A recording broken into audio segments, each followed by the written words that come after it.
को पी रहे थे। ये अगस्त ऋषि कौन है? कहा त्रेता युग वाले अगस्त ऋषि। एक बार मैया जानकी के कहने पर मर्यादा पुरुषोत्तम भगवान श्री रामचंद्र जी ने अगस्त ऋषि को निमंत्रण पर बुलाया। मैया सीता ने 56 प्रकार का व्यंजन बनाया और अगस्त ऋषि के सम्मुख रखा कि भगवान इसको ग्रहण करिए, प्रसाद पाइए। भोग लगाया अगस्त ऋषि ने और मैया जानकी के, मैया सीता जी के हाथों से बनी रसोई बने प्रसाद को पाने लगे।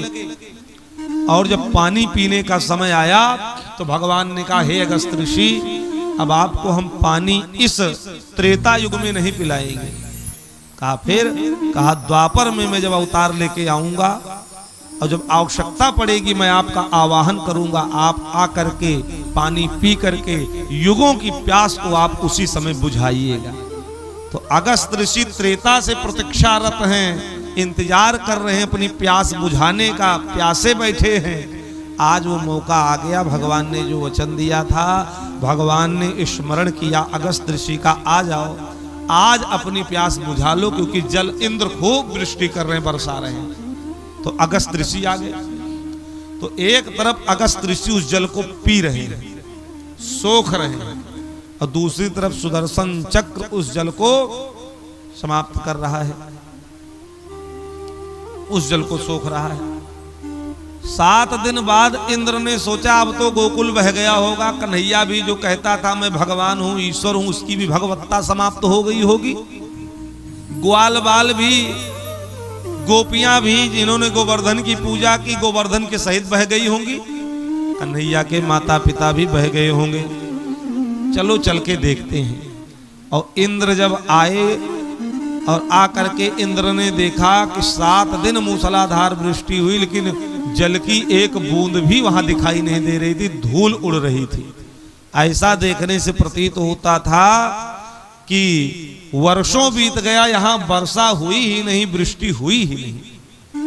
इंद्र आश्चर्यचकित हो गया कि इतने दिन लगातार वर्षा हुई, वो सब जल आखिर में कहां चला गया।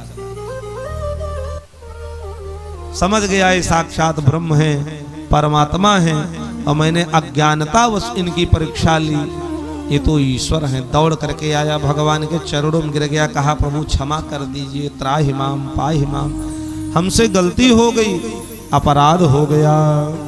नमस्तुभ्यं भगवते पुरुषाय महात्मने वासुदेवाय कृष्णाय सात्वतां पतये नमः। अद्भुत विनती इंद्र ने की, क्षमा मांगा। तो भगवान बड़े करुणा के सागर हैं, भगवान ने इंद्र को क्षमा भी कर दिया, माफ कर दिया। इंद्र आशीर्वाद लेकर के वापस चला गया, वृष्टि बंद हो गई। ग्वाल वालों को बाहर करके गोवर्धन पर्वत को यथास्थान प्रतिष्ठित कर दिया भगवान श्री कृष्ण ने। सारे ग्वाल वालों की भगवान ने रक्षा की। सारे कृष्ण कन्हैया का जय जयकार करने लगे, भगवान का जय जयकार करने लगी। बोले कृष्ण कन्हैया लाल की जय।